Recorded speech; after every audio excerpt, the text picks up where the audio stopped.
Ô meus irmãos, que bom podermos estar juntos mais uma vez. Graças ao bom Deus, graças à sua misericórdia, sua bondade, que é rica, que é grande, que tem nos alcançado e nos feito pessoas que creem no Evangelho. Hoje nós vamos fazer o terceiro vídeo em relação a Saulo de Tarso. Já fizemos dois. O primeiro deles foi o Saulo perseguidor da igreja, aquela fera selvagem, o caçador implacável do cristianismo, aquele homem raivoso, truculento, assassino, perturbador de crentes, torturador dos irmãos que seguia o Senhor e Salvador Jesus Cristo e que é transformado no maior dos apóstolos. O terceiro deles foi a sua conversão propriamente dita. Ali na estrada de Damasco, Jesus ele marca um encontro com Saulo de Tarso. Saulo de Tarso vê uma luz ao seu redor. Saulo de Tarso, o raivoso homem caçador de crente, cai por terra e ele ouve a voz de Jesus que lhe pergunta: Saulo, Saulo, por que me persegues? E a resposta foi: quem és tu, Senhor? Eu sou Jesus, a quem tu persegues. E hoje nós vamos ver como é que Deus ele comissiona esse homem e o transforma no maior pregador do cristianismo. Ninguém pregou mais que Paulo depois de Cristo. Primeiro é Jesus, pregador por excelência, o maior dos pregadores. E em seguida vem Paulo, o maior dos apóstolos, um grande mensageiro, o maior teólogo do cristianismo, o homem que mais escreveu carta para abençoar a igreja do Senhor. E nesse vídeo eu queria falar desse homem missionário, o apóstolo Paulo. E quero fazer aqui pelo menos 4 contrastes em relação a quem ele era para o que ele passou a ser pela graça de Deus. É por graça, só a graça de Deus faz com que o homem seja o que Paulo foi, né? O homem está morto em delito e pecado, e é Deus quem o reconcilia, é Deus quem o transforma e o faz missionário para a glória do nome de Jesus. Tem um texto aqui que nós pretendemos ler, e esse texto vai falar muita coisa em relação a esse homem missionário. Atos capítulo 9, verso 20. Vamos ler apenas esse verso. Em seguida nós faremos, na medida do possível, alguns contrastes sobre Paulo, o missionário. Veja o verso 20 do capítulo 9 de Atos. E logo pregava nas sinagogas a Jesus. A quem ele perseguia, né? E logo pregava nas sinagogas a Jesus, afirmando que este é o Filho de Deus. Diante de um texto desse, a única coisa que nós pretendemos fazer é nos curvar diante do Senhor e orarmos. Ore comigo aí. Maravilhoso Deus, eterno Pai, Pai nosso que está nos céus, acima de todos, acima de tudo. O Senhor é maravilhoso, o Deus bom, o Deus conselheiro, o Pai da eternidade, o Príncipe da paz.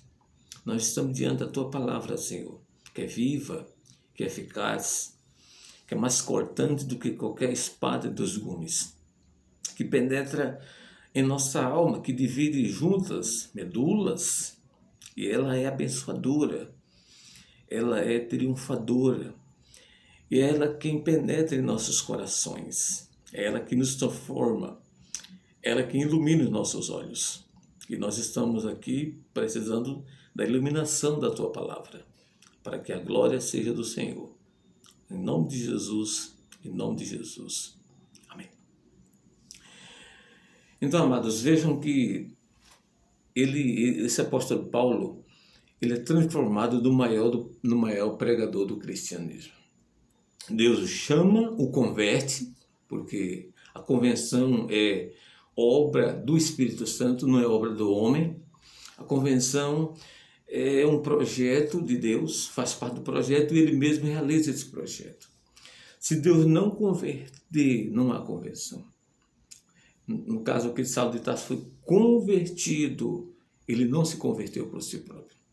E logo que ele é convertido, ele é comissionado. Como eu disse, eu queria tratar aqui de alguns contrastes sobre essa questão de Saulo passar a ser um pregador do Evangelho, aquilo que ele perseguia. O primeiro contraste está aí no verso 16. Ele é um perseguidor e passa a ser perseguido. De perseguidor, ele passa a ser perseguido. Olha o verso 16. Pois eu lhe mostrarei quanto lhe importa sofrer pelo meu nome. Isso aqui é Deus falando a Ananias, que estava temeroso e com razão, de certa forma, Ananias tem razão. E o medo de Ananias é que ele fosse se encontrar com Saulo perseguidor, o Saulo truculento, o Saulo assassino, o Saulo que ameaçava, respirava morte contra os cristãos. E Deus disse, não, pode ir, Ananias. Eu lhe garanto, Ananias. Ele está orando, Ananias. Eu converti, Ananias. Não tenha medo. Pode ir, não tenha... Desculpa, não tenha medo de encontrar-se com esse homem, que ele agora é outro homem. Ele não é mais o truculento, ele não é mais o assassino, ele não é mais o caçador implacável, ele não é mais a fera selvagem. Ele vai pregar o Evangelho. Agora, eu vou mostrar para ele quanto importa sofrer pelo meu nome. Se ele perseguia, agora ele vai ser perseguido. Agora ele vai ser perseguido. Se ele impunha sofrimento, agora ele vai experimentar o sofrimento. E aqui é o primeiro contraste, né? Perseguidor passou a ser perseguido, o apóstolo Paulo. E olha que quando ele entra em Damasco e começa a pregar, dali ele já é perseguido, já experimenta ali em Damasco. E aqui no livro de Lucas, nós vamos encontrar umas narrativas do próprio Lucas em relação a Paulo como perseguidor, de perseguidor para ser perseguido. Veja que de Damasco ele é perseguido, em Damasco, perseguido. Vai para Jerusalém, e lá em Jerusalém ele é rejeitado. Para ele ser aceito entre os apóstolos, porque a igreja o recusou, teve que ter a intervenção de Ananias, claro que pela graça de Deus.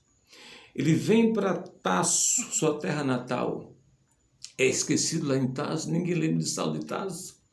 É esquecido, a igreja está em pleno vapor em Jerusalém, Saulo de Tarso está esquecido. Na sua primeira viagem missionária, ele é apedrejado em Listra, preso e açoitado em Filipos, é escorraçado de Tessalônica. Vá anotando aí. Escorraçado de Tessalônica, enxortado de Bereia, chamado de tagarela em Atenas, na terra dos deuses, onde ele fez um dos maiores sermões da sua vida, talvez um dos maiores sermões da Bíblia Sagrada. Ele é chamado de tagarela em Atenas. Como não bastasse, é chamado de impostor em Coríntio. Enfrentou feras em Éfeso. Olha, irmãos, enfrentou feras em Éfeso. Trouxe uma oferta maravilhosa para os irmãos da Judéia. Quando ele chega em Jerusalém, ele é preso em Jerusalém. É acusado em Cesareia Marítima. Vai para Roma como um prisioneiro. Enfrenta um naufrágio em alto mar. O navio se despedaça. Ele vai parar numa ilha de Malta. Lá é picado por uma cobra. Os bárbaros disseram, esse é um assassino que o mar escapou do mar, não vai escapar. Não era um assassino. Depois os bárbaros mudaram de ideia. Não, é um Deus, não era um Deus, mas era um mensageiro do Evangelho. vai parar em Roma, a primeira prisão domiciliar, sai, volta para Roma, é decapitado, morto, martirizado aqui na terra.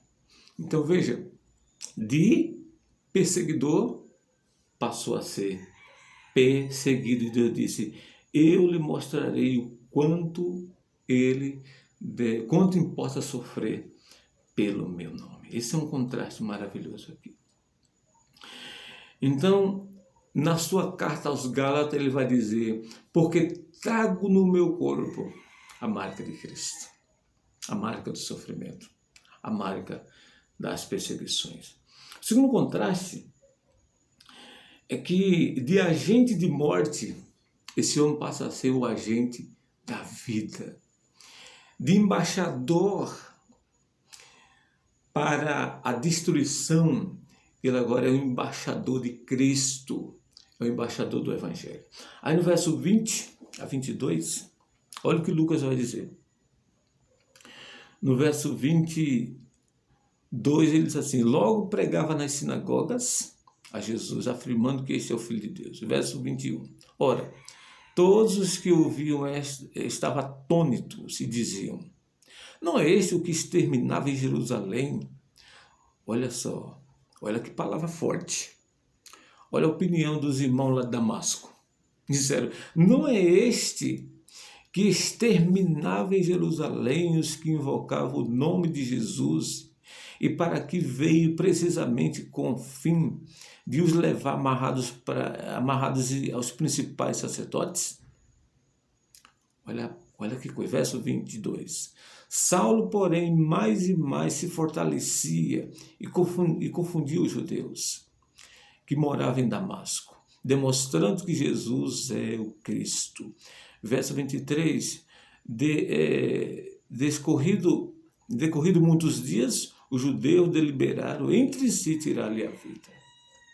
Então perceba que esse agente de morte agora é o agente da vida. É o mensageiro do Evangelho. É o mensageiro do Cristo glorificado. É o mensageiro da maior mensagem do mundo, que é a mensagem do Evangelho, que é a mensagem da reconciliação com Deus. Ele agora não persegue mais, ele agora é perseguido. Ele agora não é um agente de morte, é um agente da vida. E agora os irmãos estão atônitos. Eles estão atônitos. Não é este que exterminava, que matava, exterminar e matar. E agora não, ele é o agente da vida. E Paulo está confundindo os judeus. Paulo está pregando tempo e fora de tempo, em prisão e em liberdade. Paulo está pregando com saúde ou na doença. Esse homem pregou, irmãos, nos lares, nas casas, nas comunidades. Esse homem pregou no templo, nas ruas, nas praças. Esse homem pregou na praia. Esse homem pregou nos salões entre os nobres. Ele pregou em Atenas, na Grécia, terra da filosofia, terra dos deuses. Ele pregou no Areópago, para os estoicos epicureus. Então Paulo pregou no poder do Espírito Santo de Deus. Aonde ele pregava, os corações eram quebrantados, os corações eram derretidos diante de Jesus. Na carta que ele escreveu aos Coríntios, veja no capítulo 2 de 1 de Coríntios, veja como é que ele expressa essa palavra. 1 de Coríntios, capítulo 2, olha aí o verso 4 do capítulo 2. A minha palavra e a minha pregação não consistia em linguagem persuasiva de sabedoria. Ele poderia fazer isso, porque Paulo era um homem culto, um homem que estudou aos pés de Gamaliel, um homem preparadíssimo, mas ele disse, não usei isso, eu não usei, mas em demonstração do Espírito de poder. Para quê? Verso 5. Para que a vossa fé não se apoiasse em sabedoria humana, e sim no poder de Deus. Ele disse, eu não usei nada da minha mente. Eu não usei nada da filosofia, nada do humanismo, nada da sabedoria humana, mas demonstração do poder de Deus. ele pregava pelo poder do Espírito Santo de Deus. Irmãos, como falta pessoas pregando assim como Paulo. Hoje nós temos muitos pregadores de diversas denominações, de diversas visões, pregadores reformados, pregadores não reformados, pregadores que pregam mundialmente, mas o que falta é pregar no poder do Espírito Santo de Deus. Falta esse tipo de pregação, que mexa com as pessoas, com o coração das pessoas, que muda o coração das pessoas. Pregações que Cristo seja o centro, que Cristo vá lá no coração das pessoas. Era isso que Paulo fazia, ele pregava e onde ele pregava, os corações se derretiam. Então, esse homem, de agente de morte, agora é agente de vida, prega no poder do Espírito Santo de Deus. O terceiro contraste é que ele, de devastador da igreja, ele passa a ser o maior plantador de igreja da história. O maior plantador de igreja da história. No capítulo 9, olha o verso 15 do capítulo 9. Atos dos Apóstolos, capítulo 9, verso 15. Deus está falando aqui com Ananias, não é? Mas o Senhor lhe disse, vai, Ananias está temeroso, como eu disse anteriormente, de certa forma tem razão, mas Deus disse, vai, porque este é para mim um instrumento escolhido para levar o meu nome perante os gentios e reis, bem como perante os filhos de Israel. Olha, este é instrumento para levar o meu nome perante gentios, rei e os filhos de Israel. Então aqui Deus está dizendo que a frente de pregação de Paulo tinha 3 audiências. Primeiro, os gentios. Ele era um pregador dos gentios. Segundo, os reis. Paulo pregou a reis. Ele pregou para Agripas, né? Pregou para Agripas. Paulo pregou também para os filhos de Israel, embora os filhos de Israel tenha abandonado a sua pregação. E esse aqui é o maior plantador de igreja. Paulo plantou igreja nas maiores capitais do mundo naquela época. Na Acaia. Paulo plantou igreja na Galácia, em primeiro lugar. Em segundo lugar, Paulo plantou igreja na capital da Acaia, Corinto, Macedônia, na Ásia Menor. Paulo pregou no tempo e fora de tempo. Paulo pregou em prisão e na liberdade. Paulo pregou com saúde e na doença. Paulo pregou nas ruas, nas praças, nas casas. Paulo ansiava pela pregação. Quando ele estava no fim da sua vida, ele escreve uma grande carta a Timóteo. No capítulo 4, 2 Timóteo, verso 2. Prega a palavra. Olha, irmão, prega a palavra. Pregar a palavra e não apenas sobre a palavra. Prega a palavra. Isso, que seja oportuno que não. Olha, que seja oportuno que não. Com um tom de urgência. Precisamos pregar a palavra, mas pregar com esse senso de urgência. Então ele é o maior plantador de igrejas. O maior, não tem outro plantador de igreja. Agora, Paulo não apenas plantava a igreja. Onde ele chegava, ele plantava a igreja, mas também ele pastoreava a igreja. Ele tinha zelo pela igreja. Na segunda carta que ele escreveu aos irmãos de Corinto, veja 2 de Coríntios, capítulo 11. Veja aí 2 de Coríntios 11. Olha o verso 2. Porque zelo por vós aqui é a igreja, com zelo de Deus. Agora vejam. Visto que vos tenho preparado para vos apresentar como virgem pura. Olha que homem zeloso. Já imaginou você ser pastoreado por um homem do nível de Paulo, com zelo de Deus? Ele disse, para vos preparar como virgem pura, a um só esposo, que é Cristo. No verso 28, ele vai dizer o seguinte, olha o verso 28, além das coisas anteriores, aliás, exteriores, há que pesa sobre mim diariamente. O quê? A preocupação com todas as igrejas. Essa aqui é a voz do pastor.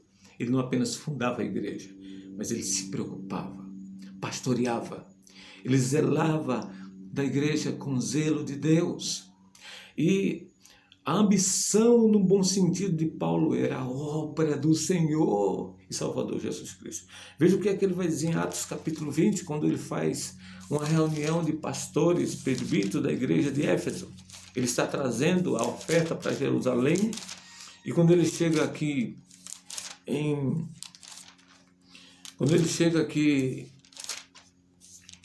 ele marca uma reunião com os presbíteros, pastor da igreja de Éfeso, aqui em Mileto, capítulo 20 de Atos, acompanhe na sua Bíblia. Veja o verso 24. Porém, em nada considero a vida preciosa para mim mesmo. Olha que modelo de pregador, de pastor. Em nada considero a vida preciosa para mim mesmo. Irmão, será que não é isso que está faltando na obra de Deus hoje? Ele considerar apenas a obra, não sua vida. Em nada considero a vida preciosa para mim mesmo. Contanto, olha, que completa a minha carreira e o ministério que recebi do Senhor Jesus para testemunhar, para pregar, para ensinar. O quê? O Evangelho da graça de Deus. O Evangelho das insondáveis riquezas de Cristo. O Evangelho que salva. O Evangelho que purifica. O Evangelho que liberta. O Evangelho que põe o homem no seu devido lugar, e Deus é Deus. O Evangelho da graça faz isso. O Evangelho da graça faz com que o homem seja o homem. E Deus, o Todo-Poderoso, que tem poder para salvar o homem, para libertar o homem, para o transformar no maior dos apóstolos, como foi o apóstolo Paulo aqui. Então ele não é mais devastador de igreja, ele é plantador de igreja. Então, veja os contrastes de perseguidor a ser perseguido, por causa do Evangelho. De agente de morte, agente de vida. Agente de vida. De devastador de igreja para plantador de igreja. Este é o Deus Todo-Poderoso. Só Deus pode fazer isso, irmãos. Só Deus pode modificar o homem, como modificou o apóstolo Paulo. Como modificou a mim, como modificou a você, como pode modificar qualquer pecador. Assim ele queira. Ele é soberano. Assim ele deseja salvar o homem dos seus delitos e pecados. E para mim terminar, vendo o quarto contraste, não é isso? De recebidor de carta para prender, matar, para escritor de carta, para salvar, edificar. Irmãos, se você voltar em Atos capítulo 8, capítulo 9, verso 2, diz assim: ele pediu cartas para as sinagogas de Damasco. Os principais sacerdotes autorizou esse missionário do mal com carta para prender, matar, devastar, destruir, assassinar os crentes. E agora, este que levava carta de autorização para perseguir os crentes, ele agora escreve carta para abençoar os crentes. Que coisa linda isso aqui. É para a gente se emocionar mesmo. E perceber o quanto é poderoso o nosso Deus. O quanto Ele pode todas as coisas. Agora, o maior escritor de cartas. Paulo escreveu pelo menos 13 cartas. E essas cartas são magníficas. Essas cartas são esteios, são pilares. Essas cartas que Paulo escreveu são abençoadoras. Quando você lê hoje, você recebe o conforto do Espírito Santo de Deus através desse grande homem aqui. Ele escreveu cartas para as igrejas da Galácia, para as igrejas de Corinto, para as igrejas da Macedônia. Ele escreveu cartas para as igrejas da Ásia Menor. Ele escreveu cartas para todas as igrejas. Ele escreveu cartas pastorais, como 1ª e 2ª Timóteo e Tito. Ele escreveu cartas pessoais, como a carta de Filemão. Ele escreveu cartas teológicas, como Romanos. Alguns já falaram aí que Romanos é o maior tratado teológico do Novo Testamento. Outros já vão além disso, que é o maior tratado da Bíblia Sagrada.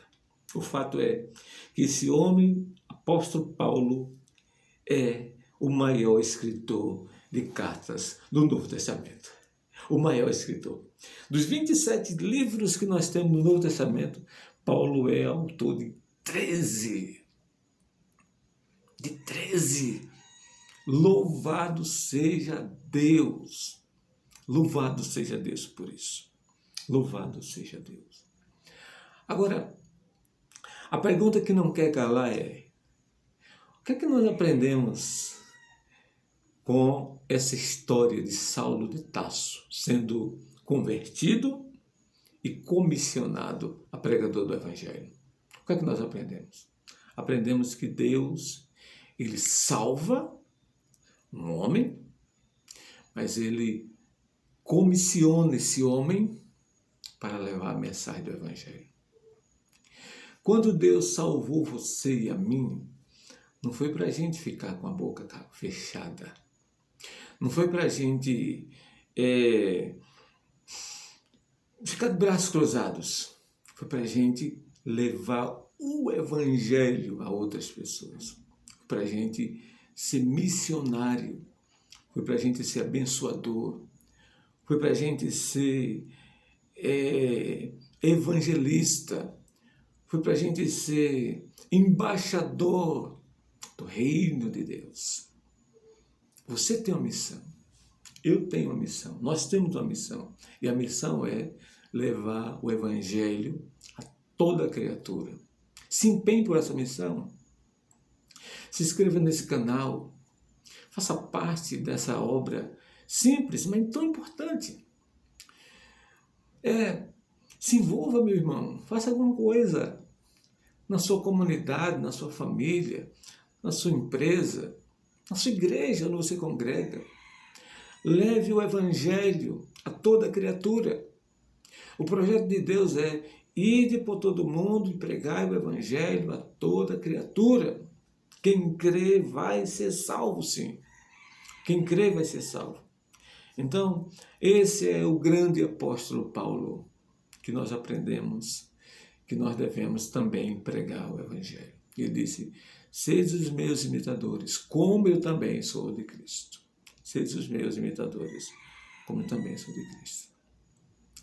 Esse é um vídeo simples, mas importantíssimo, que nos leva a refletir sobre o Evangelho que o Senhor Jesus Cristo deixou para que a gente pudesse pregar o Evangelho. Se Deus assim permitir, nós iremos falar em seguida do Saulo perseguido. Hoje nós vemos o Paulo comissionado, mas ele paga um preço muito caro. Paulo ele paga um preço altíssimo. E o que é que Deus disse a Ananias? Eu vou mostrar para ele o quanto importa sofrer pelo meu nome. Então, todo o sofrimento de Paulo era Deus mostrando para ele que importa sofrer pelo nome dele. Por isso que quando Paulo pede para Deus tirar o espinho da carne dele, Deus disse: não vou tirar, vou lhe dar graça. Não vou tirar, porque a minha graça te basta, Paulo. Minha graça te basta. Eu queria agora orar com vocês.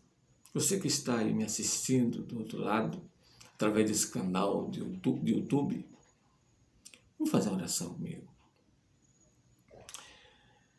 Maravilhoso Deus, eterno Pai, e nós estamos diante da Tua palavra, Senhor.